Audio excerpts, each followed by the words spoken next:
जय हिंद। देखिए political class में आज का जो हमारा टॉपिक है वो 4 इंपॉर्टेंट टर्म्स है। मैंने टर्म्स लिख दिए हैं, एक है बिल, एक है एक्ट, ऑर्डिनेंस और अमेंडमेंट। बहुत ही इंपॉर्टेंट है, शॉर्ट में बहुत ही अच्छे से समझेंगे आप। फटाफट से आप ध्यान बस दीजिएगा, थोड़ा सा कंसंट्रेट करिएगा ध्यान से, बस आप समझ जाएंगे पूरी से। ठीक है, देखिए पिछले वीडियो में मैंने बिल और एक्ट के बारे में डिफरेंस बताया था, यहाँ भी मैंने उसको जोड़ दिया है, बट हम एक साथ में समझेंगे, आपको कोई ताकि दिक्कत ना हो। ठीक है, और अगर वीडियो को नॉलेज अच्छा लगे जरूर वीडियो को लाइक कीजिएगा, चैनल पर नए हैं तो प्लीज सब्सक्राइब कर सकते हैं, फ्री है। ठीक है, देखिए सबसे पहले हम समझेंगे विधेयक और इसके बाद कानून, मतलब एक्ट, इसके ऑर्डिनेंस, अमेंडमेंट। देखिए सबसे पहले विधेयक। विधेयक किसे कहते हैं? विधेयक बिल को कहते हैं। और बिल यानी कि कोई भी जो कानून बनना है, जो उसका मसौदा होता है, ड्राफ्ट होता है, मतलब कि जो आउटलाइन, एक रफ वर्क कह सकते हो, मतलब वो कैसा रहेगा इतना मान के चलो, वो कानून उसमें क्या क्या रहेगा, कौन कौन सा प्रावधान है, प्रोविजंस है, ये जो बताता है, जो कह सकते हो कि जो डॉक्यूमेंट्स ये हमें बताती हैं, उसे हम क्या कहते हैं? उसको बिल कहते हैं। समझना, संविधान के बिल। जैसे बिल क्या होता है, देखिए बिजली का बिल, ठीक है, राशन का बिल, ये सब क्या है? राशन के बिल में क्या लिखा रहेगा? जो राशन है। बिजली के बिल में क्या लिखा रहेगा? जो बिजली आया है, आपके यूनिट्स गिरे हैं, वही आएगा ना। तो बस बात खत्म। बिल, विधेयक। अगर कानून के विषय में कहेंगे तो जो कानून बनना है उसी के बारे में रहेगा, तो उसे कानून का बिल कहेंगे। समझ में आया कि नहीं? तो जब बिल, एक्ट मतलब कानून, जब बिल पारित हो जाता है, पास हो जाता है लोकसभा राज्यसभा में, और राष्ट्रपति के पास चला जाता है और राष्ट्रपति उस पर सिग्नेचर कर देते हैं, तब वो कानून बन जाता है। ठीक है, बिल। देखिए बिल किसी भी सदन से आ सकता है, चाहे वो लोकसभा से आए चाहे राज्यसभा से आए। ठीक है, आपके समझ में आ रहा है ना? देखो चाहे लोकसभा से आए, चाहे लोकसभा से कह लो, और चाहे प्लस राज्यसभा, दोनों से आ सकता है, कहीं से। ठीक है, कहीं से भी आ सकता है, चाहे लोकसभा में लाइए चाहे राज्यसभा शुरू करिए, लाना कहीं से भी, कोई भी सांसद। देखिए एक और चीज है, कानूनी और गैर कानूनी। जब कोई मंत्री कोई भी बिल लाता है, अमित शाह, राजनाथ सिंह, अगर ये सब कोई बिल लाएंगे तो उसे हम कानूनी विधेयक कहेंगे। समझ में? बस इतना ही समझ लीजिए, जब कोई मंत्री कानून लाएगा तब उसे हम कानूनी विधेयक कहेंगे। जब कोई सामान्य सांसद लाएगा, पार्लियामेंट का मेंबर रहेगा, सामान्य सांसद, जिसे हम एमपी कहते हैं, ठीक है, तो उसे हम गैर कानूनी विधेयक कहेंगे। ठीक है, और इसकी चर्चा कहाँ पे है? अनुच्छेद 107 में। याद रखिएगा कि बिल को आने में, मतलब बिल को संविधान में लाकर इंट्रोड्यूस कराना, और उसके बाद प्रक्रियाएं जो उसके पास कराने की, वो सारी बातें अनुच्छेद संविधान के 107 में लिखी गई हैं। ठीक है, और इसमें कोई भी मुद्दा उठा सकते हैं आप। ठीक है, चाहे वो संविधान से रिलेटेड हो, अनुच्छेद से कुछ संबंधित हो, चाहे अन्य इससे बाहर संविधान के अलग जो भी रहते हैं, जैसे आईपीसी की धारा हो गई, इंडियन पैनल कोड जिसे हम कहते हैं ना, तो उन सब चीज़ों में भी हम संशोधन, मतलब उन सब में भी हम चेंजेस के लिए, मतलब उसमें भी हम कानून बना सकते हैं कुछ। ठीक है, तो बिल उसे भी कहेंगे। समझ में आया? हम कोई भी मुद्दा उसमें उठा सकते हैं। अब कानून में बताया कि जब कोई विधेयक, जब कोई बिल लोकसभा और राज्यसभा से पास हो जाता है और राष्ट्रपति उस पे अपना अनुमति दे देते हैं ना, लिखा है जब राष्ट्रपति अपना अनुमति दे दे, यानी कि वह उसको स्वीकार कर ले उस विधेयक को और अपना साइन कर दे, तब वह जो बिल होगा वह कानून के नाम से जानने लगेगा। ठीक है, जाना जाएगा। ठीक है, और वह पूरे देश में लागू होगा। जो कानून है, अगर राष्ट्रपति, हमारे देश जो द्रौपदी मुर्मू है, अगर वो कुछ कानून बना, उस पर अपना सिग्नेचर कर दी, तो वो पूरे इंडिया पे लागू हो। ऐसा नहीं कि सिर्फ मान लीजिए कि उत्तर प्रदेश, बिहार, झारखंड, वेस्ट बंगाल में हुआ और ये वेस्टर्न साइड महाराष्ट्र, इधर केरला, तमिलनाडु में नहीं हुआ, ऐसा नहीं होगा।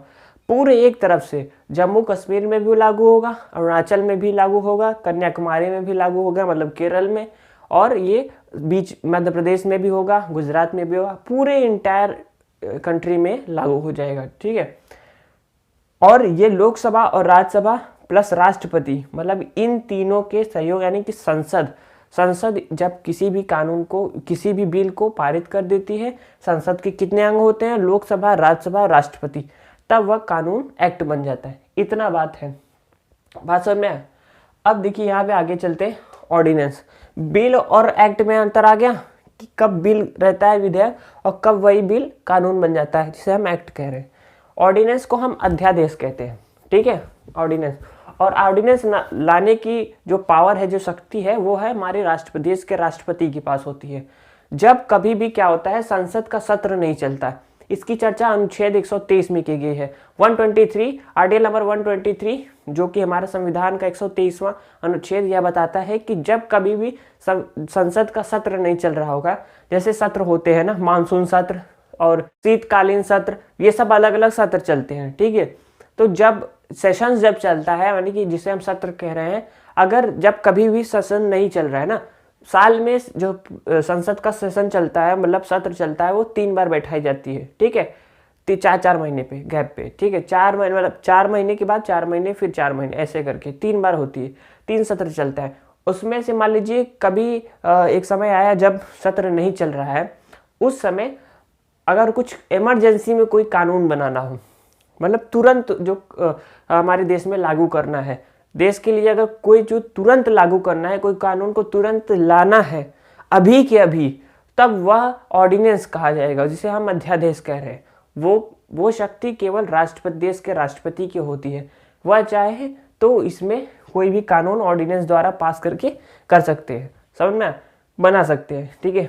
तो याद रखिए अनुच्छेद 123, जब संसद का सत्र न चले तब, अगर संसद का सत्र चल रहा है तब वह जो कानून बनेगा वो संसद के माध्यम से ही बनेगा, मतलब सदनों के दोनों सदन द्वारा, तब राष्ट्रपति, अगर ऐसा नहीं तब ऑर्डिनेंस द्वारा, ठीक, राष्ट्रपति द्वारा यह जारी किया जाता है और सत्र के 6 हफ्तों तक जारी रहेगा। मतलब अगर कोई भी ऑर्डिनेंस जारी हो चुका है, कोई भी कानून को लेकर राष्ट्रपति ने कर दिया है और उसके बाद सेशन स्टार्ट भी हो गया, मतलब सत्र चलने भी लगा, तो सत्र के चलने के 6 हफ्ते तक वह कानून बना रहेगा, वह कानून लागू रहेगा, उसके बाद ही वह निरस्त होगा, ठीक है, उसके बाद ही वह वर्क में नहीं रहेगा, मतलब उसका जो शक्ति रहेगा उस कानून वो खत्म हो जाएगा अपने आप, ठीक है। तो याद रखिएगा 6 हफ्तों तक, सेशन के 6 हफ्तों तक वह जारी रहता है। उस बीच अगर संसद में इसके ऊपर चर्चा किया गया कि इस कानून को और आगे बढ़ाया जाए, तो वहाँ पे प्रक्रिया आगे बढ़ाई जा सकती है और कानून को एक्सटेंड भी किया जा सकता है, बढ़ाया जा सकता है, ठीक है। इसमें एक और टर्म है 108 अनुच्छेद, यह कहता है अमेंडमेंट के बारे में, अरे सॉरी 368 कहता है, 368 अनुच्छेद हमें बताता है अमेंडमेंट के बारे में। संविधान संशोधन अनुच्छेद 368 में लिखा गया 368, आर्टिकल नंबर 368 हमें बताता है अमेंडमेंट के बारे में, जिसे हम संविधान संशोधन कहते हैं। संविधान संशोधन मतलब जो भी आर्टिकल लिखे हैं, अगर उसमें कुछ फेरबदल करना है, कुछ चेंजेस करने हैं, ठीक है। फॉर एग्जांपल अगर मौलिक अधिकार में चेंज करना है, फंडामेंटल राइट्स में, एक एग्जांपल ले लेते हैं, कुछ चेंज करने हैं, जैसे वहाँ पे बताया गया है आर्टिकल नंबर 19 में कि आपको सभा करने की अधिकार है, राइट टू असेंबली। उस कानून को अगर हम लोग बंद, मतलब उसमें हटाना है कि आप सभा नहीं कर सकते कहीं पे, तो क्या होगा, उसके लिए हमें अमेंडमेंट लाना पड़ेगा, अमेंडमेंट बिल यानी अमेंडमेंट विधेयक, ठीक है, संविधान संशोधन विधेयक लाना पड़ेगा, जिससे हम उसके माध्यम से हम उस कानून को, संविधान में चीज़ों को बदल सकते हैं, ठीक है। तो वह किसी भी सदन से लाया जा सकता है। अमेंडमेंट जो बिल है, यानी कि संविधान संशोधन बिल, वह चाहे लोकसभा से ला सकते हैं आप, चाहे राज्यसभा से, कहीं से भी ला सकते हैं, इसमें कोई दिक्कत नहीं है, ठीक है।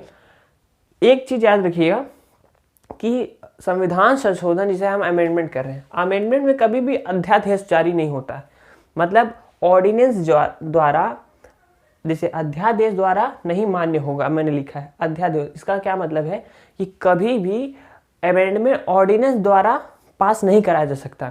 आप मतलब राष्ट्रपति अगर चाहें कि हम ऑर्डिनेंस के पावर का यूज़ करके संविधान में कुछ बदल दे, कोई चीज़ चेंज कर दे, संविधान संशोधन कर दे, तो वो नहीं कर पाएंगे, ये साफ साफ मना किया गया है। आप अध्यादेश ऑर्डिनेंस की पावर को अमेंडमेंट तक नहीं, मतलब इसकी पावर इसके कंपैरिजन में नहीं है। आप अमेंडमेंट को संविधान संशोधन नहीं कर सकते। संविधान संशोधन के लिए आपको सत्र के दौरान लोकसभा राज्यसभा में अलग अलग करके पारित करके तब राष्ट्रपति के सिग्नेचर होकर तभी होगा।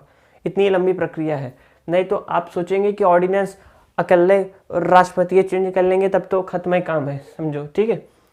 संयुक्त अधिवेशन नहीं रहेगा, संयुक्त देशों जिसे हम ज्वाइंट सेशन बोल रहे हैं। ज्वाइंट सेशन की वीडियो मैंने बताई थी। ज्वाइंट सेशन 108 अनुच्छेद में बताया गया है संयुक्त अधिवेशन, जिसे हम हिंदी में कह रहे हैं, जिसमें दोनों सदन को साथ में बुलाया जाता है। तो इसमें ज्वाइंट सेशन नहीं बुलाया जाता, उसका रीजन मैंने ज्वाइंट सेशन की वीडियो में बताया गया, ठीक है, वहां से आप देख लीजिएगा। तो संयुक्त अधिवेशन ज्वाइंट सेशन से आप अमेंडमेंट नहीं ला सकते, अमेंडमेंट मतलब संविधान में संशोधन नहीं कर सकते। समझ में? अनुच्छेद 368 में इसका जिक्र है अमेंडमेंट का। समझ में? तो बिल, एक्ट, ऑर्डिनेंस और अमेंडमेंट, उम्मीद है आपको ये चारों समझ में आया हो। और खास करके आपको अनुच्छेद, आर्टिकल नंबर याद रखने हैं। एग्जाम में जब भी आएगा तो बिंदास आप जो भी मैंने पॉइंट्स लिखे हैं आराम से लिखिएगा, अच्छे मार्क्स जरूर आने हैं आपके, मैं लिख के दे रहा हूँ, ठीक है। ठीक है, तब तक आप इसका एक स्क्रीनशॉट ले लीजिए। उम्मीद है आपको आज का वीडियो अच्छे से समझ में आया होगा। वीडियो को उन्होंने अच्छा लगा हो जरूर वीडियो को लाइक कीजिएगा। चैनल पर नए हो तो प्लीज सब्सक्राइब कर लीजिए। आप देखते हैं यूनिक विद्यार्थी। जय हिंद।